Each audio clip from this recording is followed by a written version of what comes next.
ಈ ಒಂದು ಪ್ರಜಾಸತ್ತಾತ್ಮಕ ಹೋರಾಟ ಎದಕ್ಕೆ ಮಾಡಿದ್ದೇವೆ ಅಂತ ಎಲ್ಲರಿಗೂ ಗೊತ್ತಿದೆ.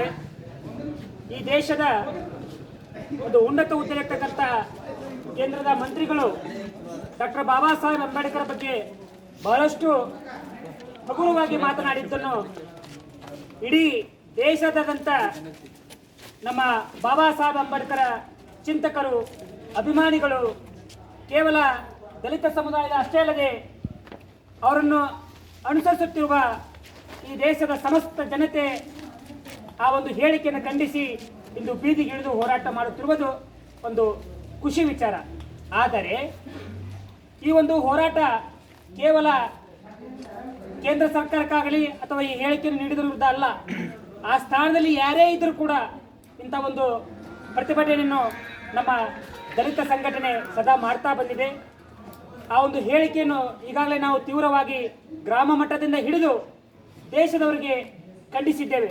ಮುಂದಿನ ದಿನಗಳಲ್ಲಿ ಈ ಹೇಳಿಕೆ ಹೀಗೆ ಮುಂದುವರಿದರೆ ಇದರ ಪರಿಣಾಮ ಇನ್ನಷ್ಟು ಕೆಟ್ಟದಾಗಿರುತ್ತದೆ ಎಂಬುದನ್ನು ಈಗಾಗಲೇ ಅಂಬೇಡ್ಕರ್ ವಾದಿಗಳು ತೋರಿಸಿಕೊಟ್ಟಿದ್ದಾರೆ.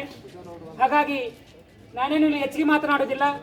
ಈ ಒಂದು ನಮ್ಮ ಕರೆಗೆ ಹೋಗೊಟ್ಟು ಆಗಮಿಸಿ ಈ ಬೆಳಗ್ಗೆಯಿಂದ ಒಂದು 2 ದಿನದ ನಿರಂತರವಾಗಿ ನಮ್ಮ ಸಂಘಟಕರು ತರುಣ್ ಆಗಿರ್ಬೋದು, ನಮ್ಮ ಮಹೇಶ್ ಅನ್ನೋರು ಆಗಿರ್ಬೋದು, ನಮ್ಮ ಮಂಜು ಆಸಟ್ಟಿ ಆಗಿರ್ಬೋದು, ಪ್ರಸನ್ನ ಆಗಿರ್ಬೋದು, ನಮ್ಮ ದೇವರಾಜ್ ಆಗಿರ್ಬೋದು, ಕುಮಾರ್ ಆಗಿರ್ಬೋದು, ನಮ್ಮೆಲ್ಲ ಕರ್ನಾಟಕ ವಿಶ್ವವಿದ್ಯಾಲಯದ ಹಳೆಯ ಮತ್ತು ಪ್ರಸ್ತುತ ಕಲಿತಕ್ಕಂಥ ವಿದ್ಯಾರ್ಥಿಗಳು ಪಕ್ಷಾತೀತವಾಗಿ, ಜಾತ್ಯತೀತವಾಗಿ ಸಮಾನ ಮನಸ್ಕರಿಂದ ಈ ಒಂದು ಹೋರಾಟಕ್ಕೆ ಬೆಂಬಲ ಕೊಟ್ಟಿದ್ದು ಅವರಿಗೆ ಎಲ್ಲರ ಪರವಾಗಿ ನಮ್ಮ ದೇವರಾದಂಥ ಡಾಕ್ಟರ್ ಬಾಬಾ ಸಾಹೇಬರ ಪರವಾಗಿ ತುಂಬ ಹೃದಯದ ಅನಂತ ಅನಂತ ವಂದನೆಗಳನ್ನು ಸಲ್ಲಿಸಿ, ಯಾವಾಗಲೂ ಇಂಥ ಹೋರಾಟಕ್ಕೆ ನಾವು ನೋಡ್ಕೊಳ್ಳೋ OBC ವಿದ್ಯಾರ್ಥಿಗಳು ಕೂಡ ಸಾಕಷ್ಟು ಜನ ಆಗಮಿಸಿದ್ದೇವೆ.